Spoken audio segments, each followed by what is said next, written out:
LeBron's shot mechanics have changed throughout his career, mostly to do with his base and his release point. If we take a look at LeBron's career chronologically, you can pick out where he's made slight alterations in his shooting form. His shooting has improved with every team he's played for, with his biggest leap coming after his first stint in Cleveland. Let's start with what it looked like early on in his rookie year.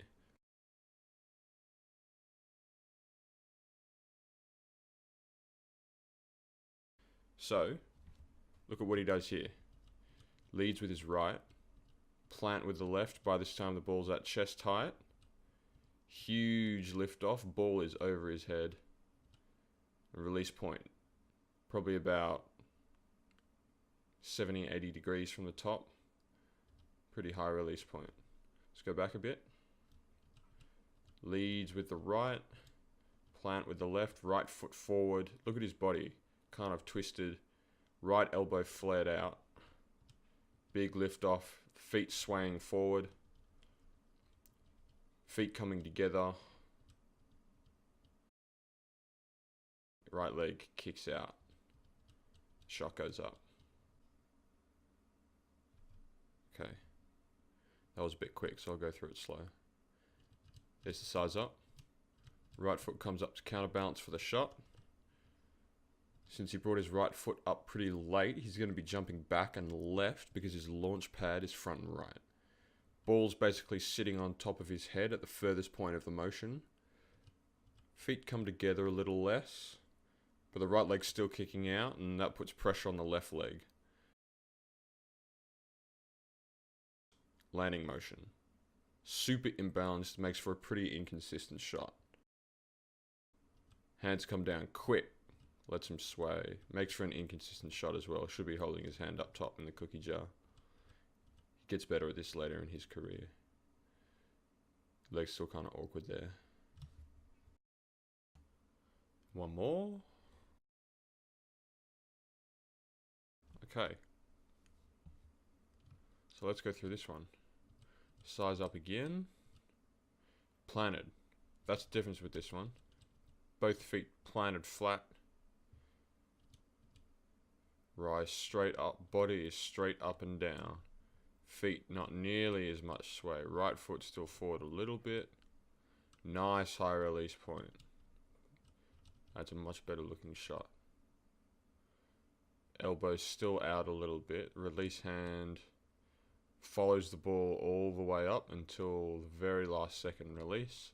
Later in his career, his guide hand comes off the ball a little bit earlier, but here he's straight up and down. That's a really nice shot. On to Miami. Let's take another look at it. So what he does here, he does the same move, takes off on the right foot, but this time he brings it up more slowly, so is less likely to be pushed back by his own force coming from the forward foot. More uniform. Feet sway more uniformly, straight up and down rather than side to side. Guide hand still stays until the release. Comes off nicely though, early enough. Still gets a nice shot. Gooseneck stays up. Looking a little better.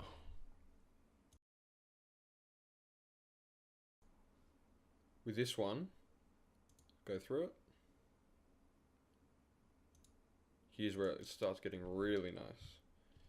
Feet planted together. Arms come up. Ball, more elevation over his head, more out in front rather than sitting on top. Brings it to the same spot. Elbow brought in a little bit more lined up to the basket. Guide head comes off a little earlier. Ball leaves right off the fingertips. Holds it up. Holds it up. Looking back at the feet. Straight up and down. Now he's really starting to feel himself. This next one proves why LeBron much prefers hitting those clutch threes on the left-hand side rather than the right. Let's watch.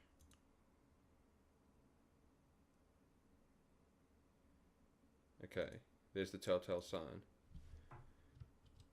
Comes across, driving right, has to set his feet. Can't go straight into it. Since his elbow and his body pointing to the right, he has to square himself up by facing a little bit to the left. That's how he gets his elbow lined up. Still a nice release. Footwork much better since his rookie year. Looks a bit like the last one, but he has to square himself up. That's what makes it so hard for him to hit the shots on the right. That's why he fades so far around when he turns over the left shoulder on the post-up fades. That's why he loves the left-hand side so much, because he's already squared up to the basket naturally on the step backs. It's all about the feet with this one. Stop, hop, shot, bucket. So this one shows what I was talking about, fading over the left shoulder, has to get around so much. Really nice shot. Wants to get over Lowry's smaller defender. He was really hot this game. Fades around to get his elbow squared up. He still hasn't brought the elbow in as much as I'd like him to. Like the shooters like Korver and Redick. Really tight, close. Gets all the way over. Right leg kicks out for the balance. Great shot. Still would have liked him to get a bit closer into the paint. Kind of go straight up over the top of Lowry. Possibly draw some contact if the elbow was brought in a little bit. But he just gets way higher than Lowry can contest. Lots of movement, lots of mobility in this jump shot, looking really sleek. Here's the last one I wanted to look at. This is him in LA now, against Miami. Whoa, much different. I'll show you why. Step back there. LeBron's getting a bit older. Look at that elevation. Almost none. Step back. Legs swing forward. Body swings back. Arms all the way over. Ball starts in the middle rather than starting off the left knee, which is better. Something Korver or Ray Allen probably taught him. Set shot. Deep three, step back. That is all arms. No legs in that shot. He's strong enough to do that, but that's... Don't know about that. If he's mastered it, then good for him, but it's not going to be as consistent as he was in Miami, just because jump shot relies so much on athleticism. That's why Melo's gone off so much. People don't realize. I think there's a couple things that can make LeBron a very consistent shooter. Most of his shooting problems come at the free throw line. He's introduced this method of stepping forward with his left foot to try and get more of a straight on balance, but he always lets his right elbow flare out, his shooting elbow.